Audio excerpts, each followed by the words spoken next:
Mga ka-Republic, kasabay ng muling paglipad ni high-flying forward Jamie Malonzo ay bumalik sa win column ang Ginebra. Binugbog nila ang bossing. Pinagaan nito ang pressure sa susunod nilang mga laban, sabi ng Ginebra coach. Walang masyadong pressure sa kanilang balikat sa pagharap nila sa Talk and Text sa darating na araw ng Biyernes. Ngunit naghahanap pa rin si Coach Tim Cone ng consistency mula sa kanyang team. Dapat maging consistent ang Ginebra sa kanilang depensa tulad ng ginawa nila sa Blackwater.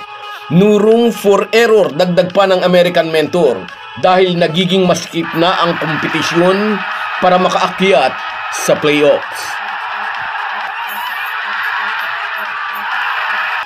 Pag-uusapan po natin yan, pero bago ang lahat ay maglalambing po ako sa inyo na isubscribe ninyo itong ating channel.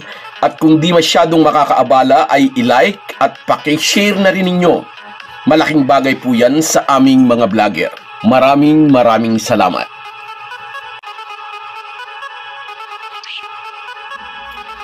Mga ka-Republic, consistency on defense. Ito ang gustong magawa ng kanyang team sang-ayon kay Coach Tim Cone.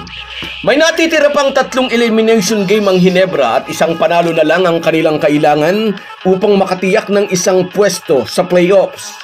3 mabigat na team ang nasa kalendaryo ng Gin Kings na kanilang haharapin sa pagtatapos ng single round robin elimination at mauuna nga dyan ang Talk and Text. Mangyayari po yan araw ng Biyernes, January 17, at 5 araw pagkaraan ng mainit na rain or shine ang kanilang makakasukatang lakas. At panghuling laban nila dito sa elimination ay ang Philippine Cup champion Meralco Bolts. Good thing para sa Ginebra is 5 araw ang pagitan ng laban nila sa Talk and Text at rain or shine.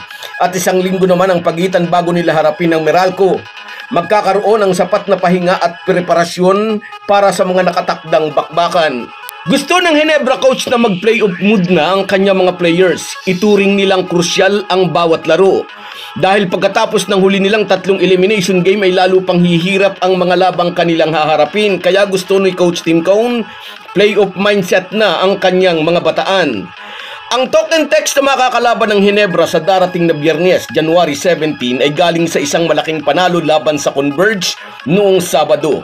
Haharapin naman ang mga ito sa Miyerkules ang sister team Alex, January 15. Pagkatapos malaglag sa unang 2 laro this conference, nagkamada naman ang 4 na magkakasunod na panalo ang mga bataan ni Chot Reyes, meaning sila ang pinakamainit na team sa ngayon na nalalapit na ang pagtatapos ng elimination round. May kartadang 4 na panalo at 2 talo kasama sa middle pack ang Tropang Giga na naghahangad ding mapaganda ang pwesto nila sa team standings. Sasago pa ang Ginebra Talk and Text sa darating na araw ng Biyernes, may kumpletong pahinga ang mga bataan ni Tim Cone. Dapat masamantala ng Gin Kings ang pagod na tropa ni Chot Reyes, pero po problemahin ng mga mag-aalak ang sharpshooter na si Calvin Oftana at ang ever-reliable import nilang si Randy Jefferson. Maalalang pinatiklop ng Talk and Text ang Ginebra sa nakaraang Governors Cup Finals. Ngunit may malaking pagkakaiba ang first conference sa Commissioner's Cup na ginaganap ngayon. Nadagdag na sa Ginebra ang 6'7" power forward na si Troy Rosario. May makakalaban na ng kaldagan sa ilalim ang mga big man ng TNT. Malaking bagay na may katulong na si Japet Aguilar upang tapatan si Napoy Eram, Kelly Williams at si Glenn Cubuntin. At ang isa pang nagpalalim sa bench ng Ginebra ay ang nagbabalik ng si Jamie Malonzo. Under pa rin ito sa minute restriction, ngunit sa laro ng Ginebra laban sa Blackwater nakita nating lahat. Gumaan ang player rotation para sa tropa ni Coach Tim Cone. May mga Ginebra fans nagwiwis, sana raw ay makabalik na rin si Jeremiah Gray. Malakas nakatandem ito ni Jamie Malonzo noong pareho pang hindi nai-injured ang 2 Phil-Am. Maraming mismatches na nakikreate si Jeremiah Gray sa number 4 dahil 6'6" siya. Kung minsan nagagamit din siyang number 3. Pero mukhang matatagalan pa po bago siya makabalik sa playing court. Triple tear injury ang tumama sa kanya, kaya natatagalan ang recovery.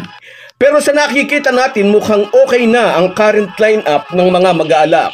Wala lang ulit tatamaan ng injury, malaki ang pag-asa ng Ginebra na matupad ang sinabi ni Coach Tim Cone sa isang interview.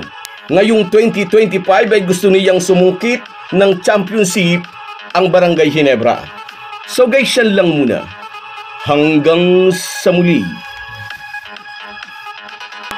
Kahit gaano po tayo kabisi ay huwag po nating kalimutan ang ating buhay espiritual. Lagi po tayong magpasalamat sa bawat araw na dagdag sa ating buhay.